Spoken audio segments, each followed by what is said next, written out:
Mesdames et messieurs, bonsoir. Bienvenue à cette édition du journal consacré à l'actualité environnementale sur Planète Terre à Terre TV. Démarrons cette édition par une information à l'international. Malgré les dernières pluies, en France, le niveau des nappes phréatiques reste critique. Pour préparer le territoire à une sécheresse cet été, seules quelques restrictions ont été renforcées, des plus bienfaitrices mais insuffisantes. Ces dernières semaines, plusieurs régions de la France ont été arrosées par des précipitations qui ont reverdi les paysages sans que cela ne soit suffisant pour sortir la France de la sécheresse. Ces pluies ne permettent pas de rattraper la sécheresse hivernale. 68% des nappes restent en dessous des normales, a déclaré Christophe Béchu, ministre de la Transition écologique et de la cohésion des territoires lors d'une conférence de presse ce 17 mai.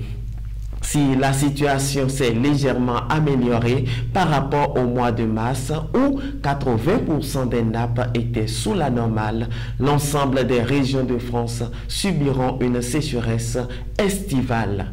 Pour tenter de limiter les dégâts, le gouvernement a mis à jour son guide national sur la sécheresse et renforcé certaines restrictions, notamment sur les golfs, en accentuant les obligations de baisse des volumes d'arrosage.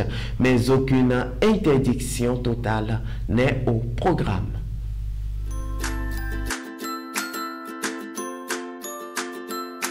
100% Terre vous fait découvrir les merveilles de la nature pour le bien-être de la peau et des cheveux. 100% Terre, c'est des beurres végétaux, des huiles végétales, des graines et des poudres. Passez votre commande en un clic. «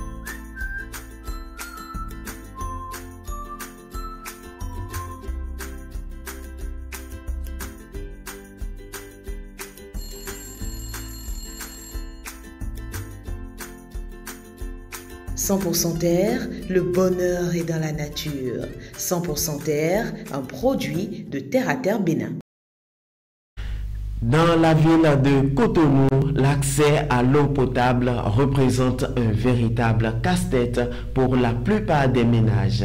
La disponibilité de l'eau laisse à désirer. Pour y faire face, certains ménages développent aussi des stratégies de conservation de l'eau ou même s'approvisionnent d'une tank. Mais dans ce sens, d'autres difficultés se présentent également. Suivez cet élément. Nous avons un problème de hauteur parce que nous, on est au premier étage et c'est difficile pour nous d'avoir la pression normale. Ici, on a un tank en haut qui prend d'abord l'eau avant que ça ne redescende. Sinon, on n'a pas du tout de l'eau. Le tank fait 1000 litres d'eau. C'est au deuxième étage et il faut le courant pour que l'eau puisse monter au deuxième et redescendre au premier étage. Nous essayons de vider, d'ouvrir, parce qu'il y a des robinets, de vider le tank pour pouvoir nettoyer. Donc si on ne vide pas, vous voyez, ce n'est plus potable. Donc on a encore ce problème qu'on gère. Pour vider nos tanks, quand on ouvre les robinets, on laisse l'eau rentrer dans les puisards, parce que l'eau n'est plus potable en ce moment, et on nettoie. Après, on remet tout à la place et puis l'eau commence par remplir encore le tank. À 5 mois, nous essayons de nettoyer notre tank. Nous utilisons un suppresseur pour que l'eau puisse monter. Et ça fait monter aussi notre facture d'électricité. L'eau est conservée au niveau du tank. Le seul problème que nous avons, quand il n'y a pas la pression, le tank n'est pas rempli. Ça a un niveau donné. Quand ça n'atteint pas le niveau, l'eau ne redescend pas. Donc quand il y a coupure d'eau, quand la pression est normale, ça monte dans le tank. Nous n'avons pas de problème. Le véritable constat à Cotonou est que la pression de l'eau au niveau des robinets a considérablement baissé. La conservation de l'eau est donc la mesure qui s'impose, mais cela doit respecter certaines règles d'hygiène. Voici les explications du professeur Léocadie Oudoulami, enseignante-chercheur au département de géographie à l'université d'Abomey-Calavi et spécialiste eau, hygiène et assainissement santé. Le constat à Cotonou, c'est que la pression des robinets a baissé, considérablement baissé, de telle enseigne que les gens qui sont en étage ont du mal à s'approvisionner à partir de leur robinet. La plupart d'entre eux font la conservation de l'eau. Ils conservent l'eau dans des récipients, dans des tonneaux, dans des bidons, alors que l'eau, pour garder toute sa qualité, doit rester en une journée, 24 heures ou plus. Je préconise qu'ils utilisent le suppresseur pour pomper. Voilà, beaucoup n'ont pas les moyens. Soit ils déménagent pour utiliser le verre bas, et là, ils utilisent directement l'eau de robinet. Ils peuvent emporter plutôt l'eau qu'ils veulent utiliser dans les cuisines. S'il n'y a pas le couvert pour ces seaux bidons, ça a aussi un autre problème. C'est toujours le problème de qualité douteuse d'eau. La qualité d'eau potable qui devrait être sortie du robinet devient douteuse. Il faudrait que la population le sache, qu'il ne s'agit pas de conserver l'eau pour conserver, mais de s'arranger à avoir des récipients bien propres, assainis, et pouvoir conserver l'eau pendant une journée. Au-delà d'une journée, la qualité n'y est plus. On ne doit pas confondre l'eau de pluie à l'eau potable. Il y a une grande différence entre les deux. Sensible aux plaintes des populations d'Akwakwa et des environs de Cotonou, le gouvernement du Bénin a pris des mesures hardies pour régler durablement les problèmes de déficit de fourniture d'eau potable. Afin de s'assurer de la bonne exécution des travaux, le directeur général de la SONEB s'est rendu sur le terrain.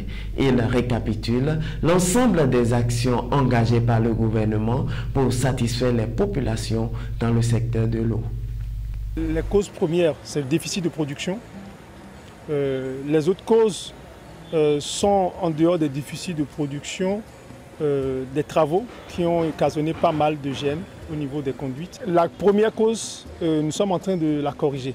C'est-à-dire, c'est apporter un volume supplémentaire, additionnel d'eau sur les installations, sur l'alimentation en eau, de façon à améliorer la desserte pour la population est de la zone de Cotonou. Cotonou, aujourd'hui, la desserte est apportée à partir de la station de Vedoko, qui alimente pratiquement toute la ville de Cotonou aujourd'hui.